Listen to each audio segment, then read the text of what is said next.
बेटी बचाओ बेटी पढ़ाओ ये भारत सरकार का नारा अगर 21वीं सदी में भी विवादों से घिर जाए तो बेशक 21वीं सदी के मानव की सोच पर शर्माने लगती है। जी हां दर्शकों, छत्रपति संभाजीनगर के नारेगांव इलाके से लड़का लड़की में भेदभाव करने वाला एक सनसनीखेज मामला सामने आया है।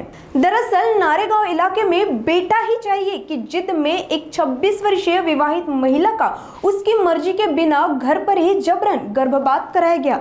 गर्भवती महिला की इच्छा के विरुद्ध पीड़िता के पति व सास द्वारा उसका घर पर गर्भलिंग जांचा गया। बेटी का गर्भ होने की जानकारी के पश्चात पीड़िता का जबरदस्ती गर्भपात किया गया। इस मामले में एमआईडीसी सिडको पुलिस ने कार्रवाई करते हुए अवैध गर्भपात का रैकेट चलाने वाले डॉक्टर, एक नर्स तथा पीड़िता के पति और सास ससुर को गिरफ्तार किया। गिरफ्तार आरोपियों में डॉक्टर सतीश सोनवनी, अरबाज सैयद, फिरोज सैयद, आशिया सैयद, कमल तिनगोटे और अनिल जाधव शामिल है। अदालत ने सभी आरोपियों को 17 मार्च तक पुलिस हिरासत में भेज दिया है।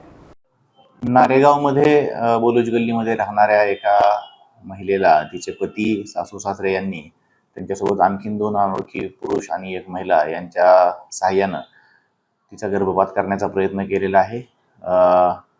त्या महिलेनं तिचे माहेरचे वडील, तिची बहीण यांना फोनद्वारे माहिती दिली।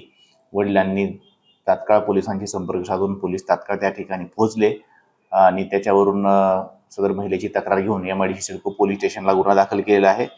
CR नंबर 137/26 कलम 89 BNS प्रमाणे त्याच्यामध्ये आपण PCPNDT ऍक्ट 1994 चे त्याचे पण सेक्शन्स त्याच्यामध्ये ऍड केलेले आहेत।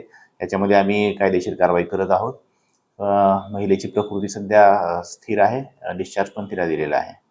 याच्यामध्ये आता तपास सुरू आहे। जे त्या ठिकाणी गेलेले व्यक्ती होत्या, ज्यांनी तपासणी केली त्याबाबत आमचा तपास सुरू आहे। त्यांचे डॉक्युमेंट्स, त्यांची डिग्री वगैरे ज्या काही तपासाचा भाग आहे तो आम्ही त्याच्यामध्ये घेऊ। बोगस डॉक्टर असतील तर त्याच्यामध्ये निश्चित त्या पद्धतीचे सेक्शन्स ऍड होऊन त्या पद्धतीची कारवाई होईल। याच्यामध्ये गुन्हा दाखल झालेला आहे आणि आरोपीची अटकेची सुद्धा कारवाई सुरू आहे।